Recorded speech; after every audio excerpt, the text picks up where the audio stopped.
नमस्कार, आप देख रहे हैं इलेक्शन कैफे। मैं हूं पूर्णेंदु शुक्ल। आज इस बेहद खास चर्चा में मेरे साथ हैं अखिलेश सर, सिक्ता जी, संजय सर, पीडी सर और शादाब भाई। आज हम बात करेंगे दिल्ली चुनाव की कि दिल्ली चुनाव में क्या बीजेपी को अपना सीएम फेस घोषित करना चाहिए, क्योंकि दिल्ली के अंदर बीजेपी ने अभी तक कोई सीएम का फेस घोषित नहीं किया है। वो प्रधानमंत्री मोदी के चेहरे पर अपना चुनाव लड़ रही है और केजरीवाल और उनकी पार्टी आम आदमी पार्टी, उन्होंने जगह जगह होर्डिंग लगाए हुए हैं और पूछ रहे हैं कि बीजेपी का दूल्हा कौन। और आपने देखा होगा कि आम आदमी पार्टी पूरी तरह से केजरीवाल के चेहरे पर चुनाव लड़ रही है और वो बदले में पूछते हैं कि बीजेपी या कांग्रेस की तरफ से कौन है। आज हम इसी मुद्दे पर बात करेंगे। क्या एक चेहरा आगे करके चुनाव लड़ने से फायदा होता है, या क्या प्रधानमंत्री मोदी का चेहरा आगे करके लड़ना बीजेपी की रणनीति है? उसको लगता है इससे उसका चुनाव में उसको ज़्यादा बेहतर परिणाम मिलेगा। इस पूरे मुद्दे पर बात करेंगे। सबसे पहली प्रतिक्रिया लेंगे अखिलेश सर की। अखिलेश सर, ये बताइए कि बीजेपी ने 2015 में किरण बेदी के बाद 2000 जो पिछला चुनाव हुआ 2020 का, उसमें कोई उम्मीदवार घोषित नहीं किया था। इस बार भी उन्होंने कोई चेहरा घोषित नहीं किया है। प्रधानमंत्री का ही चेहरा सबसे आगे है। ऐसे बहुत से राज्य हैं जहां बीजेपी घोषित तौर पे सीएम फेस नहीं बताती, भले ही चाहे उनकी अपनी सरकार हो और वहां पर मौजूदा कोई सीएम काम कर रहा हो। हरियाणा में भी आप मतलब कई राज्य ऐसे हमने उदाहरण के तौर पे देखे, वो पहले से नहीं बताते कि सीएम कौन होगा। शिवराज सिंह चौहान थे जब, तभी उनका नाम नहीं आगे हुआ, हालांकि बाद में वो बदल भी गए। तो और जैसे कर्नाटक का भी चुनाव था, वहाँ पे बोमई साहब सीएम थे, लेकिन बीजेपी ने उनका घोषित नहीं किया था। हाल फिलहाल के तमाम चुनावों में उन्होंने अपनी सिटिंग सीएम को भी आगे उनका चेहरा, इवन यूपी के चुनाव में भी योगी सीएम थे, लेकिन उनका भी चेहरा घोषित नहीं हुआ। और कई राज्यों में बीजेपी को उसका फायदा भी हुआ है। दिल्ली में चेहरा घोषित ना करने के पीछे क्या रणनीति है बीजेपी की? मुझे लगता है सबसे बड़ी बात तो ये कि चेहरा नहीं है। यही कारण है कि बीजेपी घोषित नहीं कर पाई है, क्योंकि बीजेपी दिल्ली में कोई ऐसा चेहरा तैयार ही नहीं कर पाई जो अरविंद केजरीवाल का मुकाबला कर पाए। और यही कारण रहा, यही मजबूरी है और यही कमज़ोरी है बीजेपी की, जो दिखाता है कि किस तरह से आप मोदी जी का चेहरा तो लगा देंगे तो जनता मोदी जी के चेहरे पर समर्थन करती है आपका, लेकिन लोकसभा चुनाव में करती है, विधानसभा चुनाव में नहीं करती। जैसा आपने खुद कहा कि 2020 के विधानसभा चुनाव में मोदी जी का चेहरा था सामने, बीजेपी ने कोई सीएम चेहरा नहीं दिया था, लेकिन बीजेपी नहीं जीत पाई थी, क्योंकि लोग जानते हैं कि जब लोकसभा की बात आती तब तो हमने मोदी जी को सपोर्ट कर दिया, लेकिन विधानसभा में हम केजरीवाल को करेंगे। ये पिछली बार भी हुआ था, इस बार भी यही हो रहा है। इसीलिए आम आदमी पार्टी ने उस कमज़ोरी को काफ़ी बड़ा कर दिया। बीजेपी की इस कमज़ोरी को उन्होंने व्यापक रूप दे दिया। उन्होंने अपना केजरीवाल का फोटो लगा करके सामने प्रश्न चिन्ह लगा दिया कि बीजेपी का चेहरा कौन है। अब इसमें बीजेपी की ये रणनीति है, या आप जैसा मैंने कहा कमज़ोरी भी है कि आपके पास कोई चेहरा आप कल्टीवेट नहीं कर पाए, किसी चेहरे को आप ग्रूम नहीं कर पाए यहाँ पर जो कि हो सके। लेकिन उसमें दूसरी बात भी, दूसरे तरह की इसमें ऐसा नहीं कि बीजेपी ने हर बार चेहरा ना दिया हो। किरण बेदी का चेहरा आपने जिक्र किया कि दिया था, बीजेपी ने डॉक्टर हर्षवर्धन का चेहरा भी दिया है, वीके मल्होत्रा को भी एक बार आजमाया। तो ऐसे जो कद्दावर नेता बीजेपी के दिल्ली में रहे हैं, उनका आगे पार्टी ने नाम बढ़ाया, उनका चेहरा आगे भी किया, लेकिन जनता ने उन पर भरोसा नहीं किया, उन चेहरों पर भरोसा नहीं किया। और यही कारण है कि बीजेपी को लगा कि ठीक है, अब एक बार ये भी ट्राई करके देख लेते हैं कि आप बिना चेहरे के उतर के देखें। और आपने जिन राज्यों का नाम लिया, मध्य प्रदेश में सही बात है कि शिवराज सिंह चौहान सीएम थे, लेकिन उनका नाम पार्टी ने उस तरह से नहीं लिया था। राजस्थान में नहीं लिया था। महाराष्ट्र में देवेंद्र फडणवीस, और जब महाराष्ट्र की तो बहुत ही ट्रिकी सिचुएशन थी, तो वहाँ पर तो ऑप्शन ओपन एक तरह से रखे गए थे। लेकिन हरियाणा में बीजेपी ने चुनाव के समय बोल दिया था कि नायब सिंह सैनी मुख्यमंत्री बनेंगे अगर पार्टी से। तो ये बीजेपी ने अपनी रणनीति में बदलाव किया है। अब अमूमन जिन राज्यों में बीजेपी की सरकार है, वहाँ पर तो ये मान करके चला जाता है कि जो इनकम्बेंट सीएम है वही चेहरा होगा। लेकिन जहाँ पर बीजेपी विपक्ष में है, वहाँ पर अब वो चेहरा सामने रखकर नहीं लड़ती है। झारखंड में आपने देखा, झारखंड में बीजेपी विपक्ष में थी, वहाँ पर उन्होंने कोई चेहरा सामने नहीं रखा। तो ये रणनीति कई बार काम करती है, कई बार काम नहीं करती है। उड़ीसा में बीजेपी ने कोई चेहरा नहीं रखा था, वहाँ पर भी वो बिना चेहरे के गए थे, लेकिन वहाँ पर वो कामयाब हो गया, वो रणनीति कामयाब हो गई। अब ये जो सवाल है कि क्या इससे बीजेपी को फ़ायदा होगा या नुकसान होगा, यही सवाल मैंने किसी बीजेपी नेता से पूछा था कि क्या आपको लगता है इससे फ़ायदा होगा या नुकसान होगा। अब तो उन्होंने हंसते हुए कहा कि अब ये तो परिणाम के दिन पता चलेगा कि हमारी रणनीति कामयाब रही या नहीं रही। पीडी सर, आपको चूंकि जल्दी जाना होगा शायद, तो ये जो चेहरों की राजनीति है, वो क्या वो मतलब क्या ज़्यादा फायदेमंद है, या बिना चेहरे के आप जाएं तो ज़्यादा फायदेमंद है? एक चीज़। और दूसरा कि क्या केजरीवाल का चेहरा 10-11 साल बाद आज भी उतना लोकप्रिय है कि उनके नाम पे ही सिर्फ लोग वोट दे देंगे, या लोग काम को पहले देखेंगे, नाम को बाद में? देखिए, जो दो हिस्से हैं सवाल के। चेहरों की राजनीति पार्टियों को तो छोड़ दीजिए, किसी भी डेमोक्रेसी या किसी भी सिस्टम में अच्छी नहीं होती है। खुद जब आम आदमी पार्टी का आंदोलन शुरू हुआ था तो माना गया था कि ये चेहरों की नहीं मुद्दों की राजनीति करेंगे, बल्कि जब प्रशांत भूषण और योगेंद्र यादव अलग हुए तो उनकी एक शिकायत ये भी थी कि आपने अरविंद केजरीवाल को इकलौते प्रतीक के रूप में आगे बढ़ाया है। तो चेहरों की राजनीति हमेशा सिस्टम को तोड़ती है।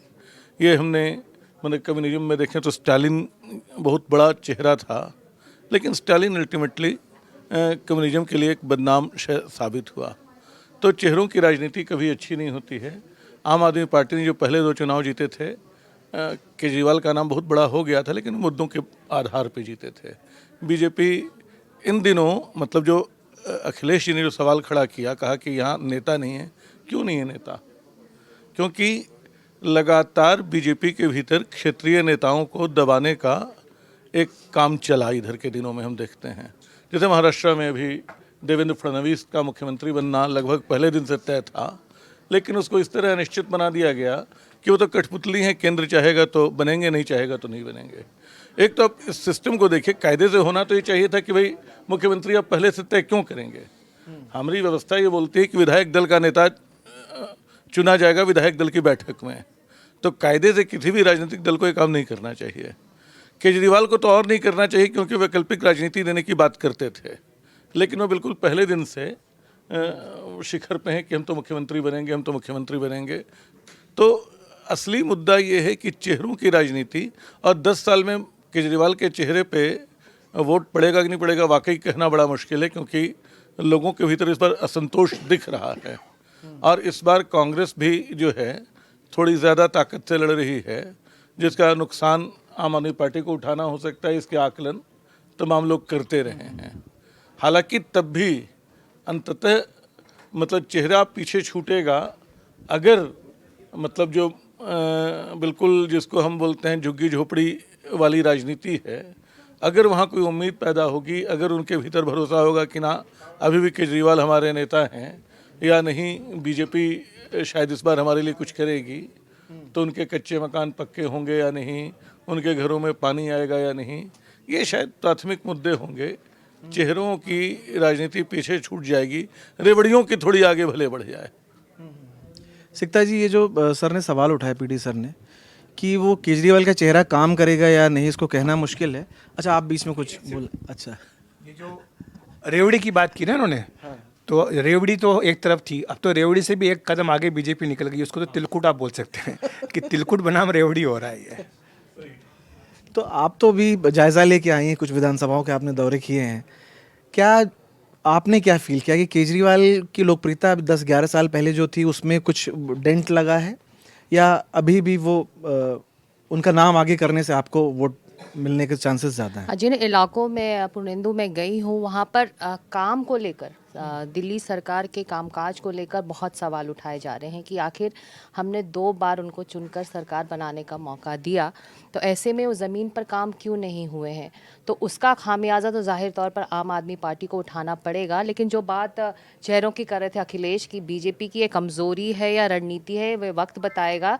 लेकिन सही मायनों में मुझे लगता है चाहे वो कमज़ोरी हो या रणनीति हो, बीजेपी के फ़ायदे में होगी, क्योंकि आम आदमी चाहती है कि ये नैरेटिव सेट हो, एक चेहरा सामने आए और हम उसके पीछे लग जाएं। और चाहे वो बिदुड़ी हो, चाहे प्रवेश वर्मा हो, चाहे मीनाक्षी लेखी हो, चाहे बांसुरी स्वराज हो, चाहे कोई हो, वो चाहते हैं कि बीजेपी एक नाम प्रोजेक्ट करे।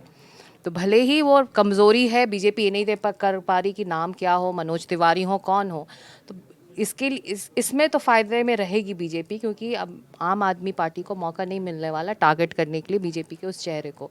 लेकिन जब वोटर्स की बात हो रही है तो वोटर्स को चेहरा चाहिए। भले ही डेमोक्रेसी, जैसा प्रियदर्शन जी कह रहे हैं, डेमोक्रेसी इज़ नॉट अबाउट चेहरा, नहीं होना चाहिए, लेकिन चुनावी फ़ायदे के लिए वो ज़रूरी होता है। और हम जिन इलाकों में गए हैं वो लोग चाहते हैं कि अगर आम आदमी पार्टी का एक विकल्प हमारे सामने है अरविंद केजरीवाल, तो बीजेपी का या कांग्रेस का कौन है। वो चेहरे उनके लिए नहीं है। शायद चेहरा होता तो और आसान होता ये पूरी लड़ाई, ये पूरा चुनाव बीजेपी के लिए। तो वोटर्स को भी चाहिए, क्योंकि उनको भी चुनना है। उनको भी जानना है कि बीजेपी की सरकार अगर बनती है तो कौन अगुवाई करेगा, क्या वो हमारे लिए अच्छा मुख्यमंत्री साबित होगा। तो वोटर्स को चाहिए वो चेहरा, ताकि वो उस हिसाब से, उस लिहाज से अपने फैसले कर पाएँ। तो मुझे लगा कि जहाँ जहाँ मैं गई हूँ उनको वो चेहरा चाहिए था, उनको वो विकल्प बीजेपी में दिखाई नहीं दे रहा। आम आदमी के बारे में उनको पूरी क्लैरिटी है कि अगर आम आदमी पार्टी वापस आई तो फिर से अरविंद केजरीवाल मुख्यमंत्री बनेंगे, ये तो तय है और पार्टी खुद कह चुकी है। तो ऐसे में चुनावी फ़ायदे के लिए मुझे लगता है बीजेपी को चेहरा डिक्लेयर करना चाहिए, क्योंकि दिल्ली का चुनाव बाकी राज्यों के चुनावों से बहुत अलग होता है। तो यहाँ पर शायद मुझे लगता है कि थोड़ा फ़ायदा हो सकता था, हालांकि फ़िलहाल आम आदमी को दूर रखने के लिए ये कारगर साबित हो रहा है। संजय सर, अभी तो चुनाव में वक्त है, क्या बीजेपी के पास अभी भी मौका है कि वो घोषित कर दे, अगर जैसा कह रहे हैं कि घोषित करने से ज़्यादा फायदा है, या आप नहीं मानते कि चेहरा वेरा घोषित करने से कुछ पहले होने तो वाला हमें लगता है कि डिबेट का इशू तो ये होना चाहिए कि क्या अरविंद केजरीवाल मुख्यमंत्री का पद संभाल सकते हैं या मुख्यमंत्री का चेहरा हो सकता है। हमें लगता है कि हम डिबेट को मतलब फिलॉसफिकल लेवल पर लेकर के जा रहे हैं। वो जो कहा जाता है ना, पब्लिक मेमोरी इज शॉर्ट, तो हम लोग कम से कम पब्लिक मेमोरी और इज शॉर्ट मतलब 2 महीने 3 महीने में इतनी शॉर्ट हो जाए कि हमें याद ही नहीं रहे कि केजरीवाल जेल में होकर के कहते थे कि मुख्यमंत्री हूँ और मुख्यमंत्री की तरह काम चल रहा है, और फिर कहते हैं कि जेल में थे इसलिए वो ये सब योजनाएं इम्प्लीमेंट नहीं हो पाई, और जेल से बाहर आते ही क्यों रिज़ाइन कर दिए। जो उनकी बेल कंडीशंस हैं उसके मुताबिक वो मुख्यमंत्री नहीं बन सकते। पहला, वो मुख्यमंत्री का कार्यालय एंटर नहीं कर सकते। दूसरा, वो किसी अधिकारी के साथ मीटिंग नहीं कर सकते। तीसरा, मुख्यमंत्री की कैपेसिटी में कोई भी फाइल पे साइन नहीं कर सकते। जब ऐसा वो नहीं कर सकते हैं और अतीशी मारलेना को उन्होंने मुख्यमंत्री बनाया, तो क्या कारण है कि अतीशी को हटा देंगे? पहला तो ये भी सवाल होना चाहिए। हम जब यहाँ बैठ के डिस्कस कर रहे हैं तो हमें मतलब जानकारी के मुताबिक ये बातें भी करनी चाहिए बनिस्बत की एक मतलब उस लेवल पे। पहला चीज़ ये। दूसरी चीज़ ये है कि एक मिनट, मैं यहाँ टोकूंगी। जो आप कह रहे हैं ये लीगली आप जो कह रहे हैं वो सही है, लेकिन इसी को रणनीति के लिहाज से बीजेपी को इस्तेमाल करना चाहिए। बीजेपी अपने वोटर्स को जाकर संजय जी नहीं समझा पा रही है कि ये वो तमाम पेच हैं और अरविंद केजरीवाल नहीं बन सकते मुख्यमंत्री। ठीक है, वो बीजेपी को समझाना चाहिए। वो नहीं कर रहे हैं इसका मतलब ये नहीं कि हम अपनी चर्चा में लेकर के नहीं हैं। वो आने वाला था, अगले राउंड वही था। नहीं, अगला राउंड होगा सर, जहाँ से शुरुआत हो। मेन आप कहेंगे कि मेन आपका जो आइटम है उसी को हम लास्ट में लेके आएंगे, और बाकी जो गौन है अचार चटनी पे ही काम आप ले आए। चलिए। दूसरी चीज़ ये है कि एक ये सही है कि डेमोक्रेसी में चेहरा का क्या वो रोल है या बाकी चीज़ें हैं। देखिए, चेहरा जो है ना, पर्सनैलिटी, अगर पुर्नेंदु शुक्ला बैठे हैं, सिक्ता देव बैठी हैं, अखिलेश शर्मा बैठे हैं, संजय सिंह बैठे हैं, प्रियदर्शन बैठे हैं, शादाब बैठे हैं, तो कोई भी व्यूअर अगर यहाँ ये देख रहा होगा तो उसे एक इम्प्रेशन होगा कि ये आदमी क्या बेचता है इन द सेंस क्या भाव हैं, क्या थॉट है। एज ए होल हम एक संस्थान के साथ काम कर रहे हैं, राइट। तो जो नेता होता है वो उसकी आइडियोलॉजी को पर्सोनिफाई करके आगे करता है। तो इसलिए हमारा इलेक्शन प्रोसेस जो है वो पार्लियामेंट्री है, और इलेक्शन का जो प्रोसेस है वो एक्चुअली प्रेसिडेंशियल हो जाता है। तीसरी चीज़ जो बात हम उसकी कर रहे हैं, तो वहाँ एक अरविंद केजरीवाल को लगता है, पहले इन्होंने जब कोई नहीं मिला था तो पहले चुनाव में जगदीश मुखी का उन्होंने चेहरा लगा दिया, और ऐसा एक फ़ोटो लगाया था जो जगदीश मुखी भी शायद अपने जीवन में मतलब एल्बम से फाड़ के फेंक देते। तो वो उनका है। तीसरी बात जो है कि देखिए, ये चक्कर क्या होता है कि प्रैग्मेटिज्म और आइडियलिज्म में कई बार थोड़ा फ़र्क होता है। जो बात अखिलेश कह रहे थे या बाद में वो चर्चा में आई, मुझे नहीं याद है कि 2003 के बाद, जिस समय 3 प्रदेश के मुख्यमंत्री भाजपा ने अनाउंस किए इन रन अप टू इलेक्शन, केंद्र में वो मंत्री थे उमा भारती, शिवराज सिंह चौहान, रमन सिंह, नहीं उमा भारती, वसुंधरा राजे और रमन सिंह। इन तीनों को केंद्र में मुख्यमंत्री के पद से रिज़ाइन करवा करके, तीनों उस समय यंग थे, डायनेमिक थे, उनको यात्राओं पे भेजा, तीनों अलग अलग प्रदेश में। बहुत विरोध हुआ था वहाँ, क्योंकि बहुत सारे सीनियर लोग थे, और वो डिक्लेयर करके फिर गए वो चुनावी मैदान में, और तीनों चुनाव जीते थे। उसके बाद विपक्ष में रहते हुए जो अखिलेश कह रहे थे कि इन्होंने किसी को पेश नहीं किया, मोदी जी मुख्यमंत्री बने, उसके बाद मुख्यमंत्री बने, फिर मुख्यमंत्री बने, और पहली बार ऐसा हुआ कि बीजेपी का वो जिंक्स टूटा कि दोबारा सरकार में नहीं आती थी। पार्टी जीतती थी लेकिन दोबारा सरकार में नहीं आती थी। ये जिंक्स मोदी ने तोड़ा बीजेपी के लिए। अब बच गया कि बीजेपी रीजनल लीडर्स को सप्रेस करती है, जो प्रियरंजन जी कह रहे थे। थोड़ा उस पर मेरा मतभेद है। इस समय आप देखेंगे तो बीजेपी के कुछ मुख्यमंत्री जो हैं वो अपने आप में एक रीजनल फोर्स हैं। उत्तर प्रदेश में योगी आदित्यनाथ, असम में हेमंता बिस्वा शर्मा, और महाराष्ट्र में आपके तो फडणवीस जी। तो इस तरह से आप और भी अगर थोड़ा आगे बढ़ेंगे तो कुछ ऐसे लोग मिलेंगे। शिवराज सिंह चौहान एक बड़े फोर्स वहाँ पे होकर के उभरे। ये भी एक कहानी मेरे ख्याल से भ्रांति है कि शिवराज सिंह चौहान की ये दोनों नेता देखना नहीं चाहते, उनको मुख्यमंत्री नहीं बनाया। शिवराज सिंह चौहान को सेंटर में लाना और वहाँ एक नया फेस ग्रूम करना, बिकॉज एज ए पार्टी आप किसी भी जगह एक नए फेस को ग्रूम भी करते हैं फ्यूचर लीडरशिप के लिए। एज एग्रीकल्चर मिनिस्टर वो बहुत अच्छे साबित हो रहे हैं, जितनी मेरी रीडिंग है।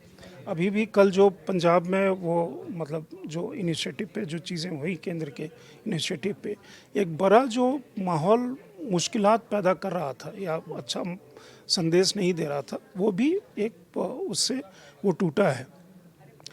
आगे भाजपा अध्यक्ष का चुनाव है, पता नहीं कौन वो होगा, वो एक फिर अलग कहानी होगी। तो पहला चीज़ ये है कि दूसरा चेहरा तो बाद में आएगा, पहले सत्ता पक्ष पे तो क्लैरिटी हो जाए। शादाब भाई, ये जो बात है, जैसे संजय सर ने कहा कि टेक्निकल जो लीगल वाली बात कही कि जैसे वो पहले, क्योंकि उनकी जो बेल की कंडीशंस हैं उसमें वो ऑफिस नहीं जा सकते, बहुत सारी चीज़ों पे साइन नहीं कर सकते, तो वो फैक्टर। लेकिन बीजेपी, जैसा सिक्ता जी ने कहा, बीजेपी वो आम लोगों को समझाने में कामयाब नहीं हो रही है। मैं भी सैटरडे के दिन था, कुछ लोगों से बात हो रही थी।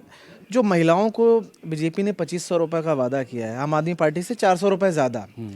लेकिन आम आदमी पार्टी ने सर जो 40 लाख जो फॉर्म भरवाए ना, जब कोई महिला एक फॉर्म भर लेती है उसका साइकोलॉजिकल इम्पैक्ट कहीं ज़्यादा होता है। तो मुझे लगा कि आपका जो ये प्रचार है वो बीजेपी या कांग्रेस जो उनसे 400 ज़्यादा दे रहे, उनसे ज़्यादा वो पहुंचा है महिलाओं के बीच में। तो क्या ये चीज़ प्रचार के मामले में आप बीजेपी या कांग्रेस से ज़्यादा बेहतर करें? ग्राउंड पे आप क्या फील कर रहे हैं, क्योंकि आप भी बहुत सारी जगहों पे आपने कॉन्स्टिट्यूंसी प्रोफाइल की है। जी बिल्कुल, देखिए हम तो जिन विधानसभाओं में गए, मैंने देखा कि अरविंद केजरीवाल ने बड़े बड़े पोस्टर लगा रखे हैं जिसमें वो उन्होंने लिखा है कि वो तो खुद तो सीएम हैं और वो बीजेपी से सवाल पूछ रहे हैं कि आप अपना सीएम बताओ, और उस पर उन्होंने ब्लैंक छोड़ा हुआ है। तो जैसा सिक्ता जी ने भी कहा, संजय जी ने भी कहा कि बीजेपी इसको इशू नहीं बना पाई, इस मुद्दे को। जो कोर्ट का जो फैसला था कि वो फाइल नहीं पे साइन नहीं कर सकते, दफ्तर नहीं जा सकते, जब तो स्वाभाविक है कोर्ट का फैसला अभी भी लागू है। इसके बाद जब अगर उनकी आम आदमी पार्टी की सरकार बनती है तो भी लागू होगा। तो सवाल ये है कि जो व्यक्ति साइन नहीं कर सकता है फाइल पे, वो सीएम कैसे बन सकता है? या जो जेल वाली व्यवस्था थी वो व्यवस्था वो लाना चाहते हैं। तो ये बात बीजेपी या कांग्रेस ने नहीं उठाई अभी तक। दूसरी बात ये है कि देखिए आतिशी भी बार बार उठाई है, लेकिन सवाल है कि क्या वैसे जनता के बीच में वैसे नहीं पहुंची? बिल्कुल नहीं गई, क्योंकि जनता तो देख रही है। इधर केजरीवाल हैं, वो कांग्रेस से कहती है कि आपका सीएम कौन है, कांग्रेस के तो वैसे चांस कम है। भाजपा भी नहीं कहती। मुझे याद है मैं रमेश विधुड़ी का एक इंटरव्यू देख रहा था कि एक पत्रकार ने उनसे पूछा कि क्या आप मुख्यमंत्री पद के दावेदार हैं, तो वो नाराज़ हो गए उस पत्रकार पर कि आप कैसे कह रहे हैं कि मैं मुख्यमंत्री पद का दावेदार हूँ, मैं तो हूँ ही नहीं। ये तो आपको नड्डा जी से जाके पूछिए कि दावेदार कौन है। तो देखिए स्वाभाविक है कि मुझे लगता है कि जो प्रचार के मामले में अरविंद केजरीवाल ने एक एज ली है। दूसरी बात यह है कि अगर आप इधर की राजनीति को देखेंगे तो जो जनता है, जो मौजूदा सरकार है, वो जो वादा करती है उस पर भरोसा करती है। जैसे मान लिया सपोज़ कि आप झारखंड में देखिए, वो मैया स्कीम लाए थे, उन्होंने कहा कि हम 2500 देंगे, वहाँ झारखंड में सरकार बनी। आप शिवराज सिंह चौहान को मध्य प्रदेश में देखिए, जनता ने उनके वादे पे भरोसा किया। तो इधर एक जनता में एक ट्रेंड ये भी देखा जा रहा है, मैं देख रहा हूँ कि लोग जो है, जो मौजूदा सरकार है वो जो दे रही है, वो अगर बढ़ा के देने की बात करती है तो लोग उसको चूज़ करना पसंद करते हैं, किसी और को चूज़ करना पसंद नहीं करते हैं, क्योंकि उनको लगता है ये टेस्टेड आदमी है, इसने हमको दिया है। जैसे अरविंद केजरीवाल ने बिजली पानी दिया है और अब वो कह रहे हैं कि हम बढ़ा देंगे। मेट्रो में वो कह रहे हैं कि हम 50% आपको ज़्यादा वो कर देंगे, आपको रिबेट दे देंगे। बस वो महिलाओं के लिए फ्री कर ही चुके हैं, वो 2100 रुपये देने की बात कर रहे हैं। तो मुझे लगता है कि आम आदमी पार्टी जो है प्रचार के मामले में थोड़ा आगे है। बीजेपी उनको टक्कर दे रही है। कांग्रेस को मैं तीसरे नंबर पर मानूंगा कि कांग्रेस उतना टक्कर देती हुई मुझे प्रचार के मामले में नहीं दिखाई दे रही है, क्योंकि कांग्रेस में एक मोरल भी डाउन है लोगों का। देखिए शीला दीक्षित के बाद एक बहुत अगर कांग्रेस की बात करें तो कांग्रेस में एक शून्य स्थान है, क्योंकि कोई वैसा लीडर डेवलप नहीं हो पाया। दूसरी बात यह है कि शीला दीक्षित भी बाद में जिस तरीके से चुनाव हारी, तो कांग्रेस में कोई कैंडिडेट नहीं है सीएम पद का। बीजेपी में ज़रूर बीजेपी नरेंद्र मोदी के नाम पर वोट मांगती रही। अगर आप पिछले 3 विधानसभा चुनावों को देखें, आप मध्य प्रदेश देखें, आप छत्तीसगढ़ देखें, आप राजस्थान देखें, तो वहाँ छत्रप थे, लेकिन फिर भी बीजेपी नरेंद्र मोदी के नाम पर चुनाव लड़ी और उन छत्रपों को मौका ना देकर नए लोगों को लाया गया। शिवराज सिंह चौहान रिप्लेस हुए, वसुंधरा राजे राजस्थान में रिप्लेस हुई, छत्तीसगढ़ में भी रमन सिंह नहीं बने, एक नया फेस आया। लेकिन मुझे मैं जैसा अभी देख पा रहा हूँ दिल्ली में कि बीजेपी शायद नरेंद्र मोदी के नाम पे मुझे उतना वोट मांगते हुए नहीं दिखाई दे रही है। सिक्ता जी भी, आपने भी देखा होगा कि मुझे दिखा नहीं कि लोग नरेंद्र मोदी के नाम पे वोट मांग रहे हों। बीजेपी सिर्फ केजरीवाल साहब की कमियां बता रही है। तो ये मुझे लगता है कि 2 मेरा ऑब्जर्वेशन है कि एक तो कि केजरीवाल प्रचार में थोड़ा आगे निकले हैं बाकी लोगों के मुकाबले, और बीजेपी उनको समझा नहीं पाई है, और बीजेपी सिर्फ मोदी साहब की अरविंद केजरीवाल की कमियां बता रही है, अपना कैंडिडेट नहीं बता पा रही है। कांग्रेस का तो सवाल ही नहीं उठता। किसी को कुछ और कहना है, आखिरी टिप्पणी? नहीं, एक बात मुझे लगती है, जो बात संजय जी बोल रहे थे, वाकई अगर केजरीवाल मुख्यमंत्री नहीं बन सकते हैं तो ये बात बीजेपी उठा क्यों नहीं रही है? क्योंकि उस फैसले को लेके संदेह है, यानी मुख्यमंत्री बनने पे उनके रोक नहीं है। अभी बड़ा टेक्निकल मामला है कि पिछली सरकार और नई सरकार और कई चीज़ें उसमें बदल जाती हैं। कई बार राजनीतिक निर्णय जो होते हैं जनता के, वो मतलब एक तरह का इम्पोजिंग उसका काम करते हैं न्यायालयों के लिए भी। हो सकता है ये कोर्ट जाएं, हो सकता है बेल कंडीशंस में कुछ ऐसा हो जो तकनीकी तौर पे निकाल के ले आए कि हम बहुत सारे काम कर सकते हैं। तो मैं जानता नहीं हूँ, चूँकि उस पर पूरा बैन नहीं है, नहीं तो सीधे कोर्ट बोल देते कि भाई जब आप ऑफिस नहीं जा सकते मुख्यमंत्री क्यों बनेंगे। तो ये नहीं कहा गया है। शायद अखिलेश इस बारे में कुछ इसीलिए बताएं।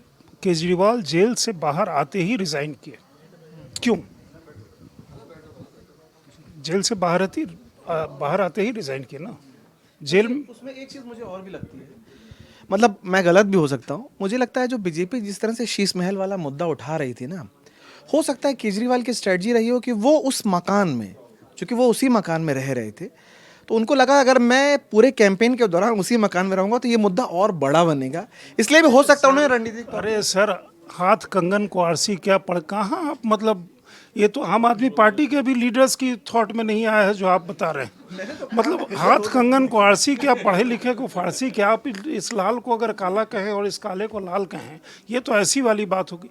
कंडीशन सामने है, कोर्ट का ऑर्डर, जब तक वो ऑर्डर रिवर्स नहीं होता है या टाइम बार्ड नहीं होता है तब तक वो ऑर्डर लागू रहता है। डिमोलिशन में एक बार स्टे लग जाता है, 50-50 साल एक इमारत वो खड़ी रहती है। तो वो पिछली सरकार और इस सरकार के लिए नहीं था, वो व्यक्ति पे है, वो नहीं था कि इस सरकार तक है। वो चैलेंज होगा, बाद में क्या होगा वो अलग बात है।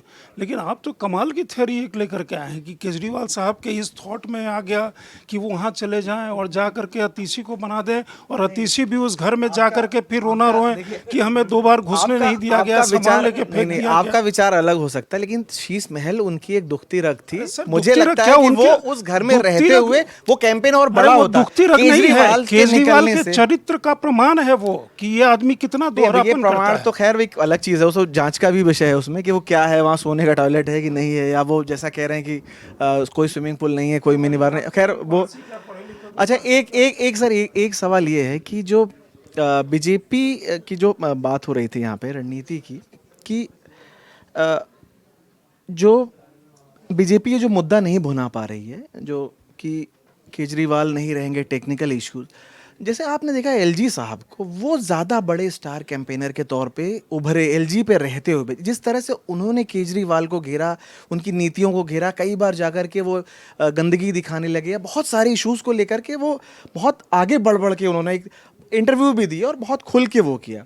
क्या इस तरह का एक कोई जो फाइटर की तरह से नज़र आया, और बहुत सारे आरोप भी लगते हैं कि क्या एक एलजी को, एक बहुत लोगों ने बोला कि वो एक लक्ष्मण रेखा क्रॉस करने की तरफ लगे, उनका झुकाव जो है वो केजरीवाल को पॉलिटिकली डेंट पहुंचाने का ज़्यादा था। क्या बीजेपी कोई ऐसा एक फाइटर, कोई अपना फेस नहीं तैयार कर पाई, ये उसकी बहुत बड़ी कमजोरी है कि उसको एलजी का सहारा लेना पड़ा? नहीं, केवल एलजी का क्यों, कई लोगों का सहारा लिया। ये तो आम आदमी पार्टी कहती है कि जांच एजेंसियों का सहारा बीजेपी ने लिया, एलजी का सहारा लिया, और यहाँ पर दिल्ली पुलिस उनके पास नहीं है। तो वो सारी बातें तो हैं, वो तो लगातार चुनाव प्रचार में आम आदमी पार्टी कहती आई है। लेकिन एलजी कोई व्यक्ति की बात हम नहीं कर सकते। एक जो इंस्टीट्यूशन है उसका हमेशा से टकराव रहा है। अभी सक्सेना जी हैं, उससे पहले जंग रहे या उससे पहले और जो रहे, हमेशा टकराव रहा। क्यों? क्योंकि शक्तियाँ जो है, अधिकार हैं, उनका डिफिनेशन या जो डिवीजन होना चाहिए था उस तरह से नहीं था। मामला हर बार आप देखते हैं कि हर चीज़ सुप्रीम कोर्ट में पहुंचती है, सुप्रीम कोर्ट उसका फैसला करती है, फिर उसके बाद भी टकराव बना रहता है। वैसे भी आप जानते हैं, जो सरकार है दिल्ली की, ये तो हाफ स्टेट है, आधा राज्य है, पूरे तो अधिकार भी इनके पास नहीं है। लेकिन वो एक मुद्दा है, एक प्रेस्टीज है कि बीजेपी की केंद्र में सरकार इतने साल से, लेकिन यहाँ नहीं है, तो इसलिए ये टकराव चलता है। लेकिन जो मुद्दा जिस पे बात हो रही थी कि केजरीवाल मुख्यमंत्री बन सकते हैं नहीं बन सकते, देखिए केजरीवाल के मुख्यमंत्री बनने पे तो कोई रोक नहीं है। अगर होती तो वो तो विधायक का चुनाव लड़ ही रहे हैं, और जो विधायक का चुनाव लड़ रहा है, विधायक बन सकता है, वो मुख्यमंत्री बन सकता है। हाँ, ये जो है कि फाइल साइन नहीं कर सकते, ऑफिस नहीं आ सकते, ये सब जो उनके ऊपर आरोप लगे हुए हैं कथित शराब घोटाले को लेकर के, उसमें, और जिसके चलते उनको 6 महीने जेल में भी रहना पड़ा, जब उनको ज़मानत दी गई तब सुप्रीम कोर्ट ने कुछ कंडीशंस अपनी ओर से इम्पोज किए। लेकिन ये कंडीशंस उनको मुख्यमंत्री बनने से नहीं रोकती। यानी अगर आम आदमी पार्टी की सरकार फिर से बनती है, आम आदमी पार्टी विधायक दल की बैठक होती है और उनको विधायक दल का नेता चुना जाता है और वो एलजी के पास जाके दावा करते हैं, तो उनको दावा करने से, मुख्यमंत्री अपॉइंट करने से कोई रोक नहीं सकता। ये एक टेक्निकल चीज़ है, मुझे लगता है इस पर क्लैरिफिकेशन की ज़रूरत बाद में पड़ेगी, जो भी परिस्थिति बनेगी इस पर। तो चलिए, आज की चर्चा में बस इतना ही। कल किसी और विषय के साथ, तब तक के लिए धन्यवाद।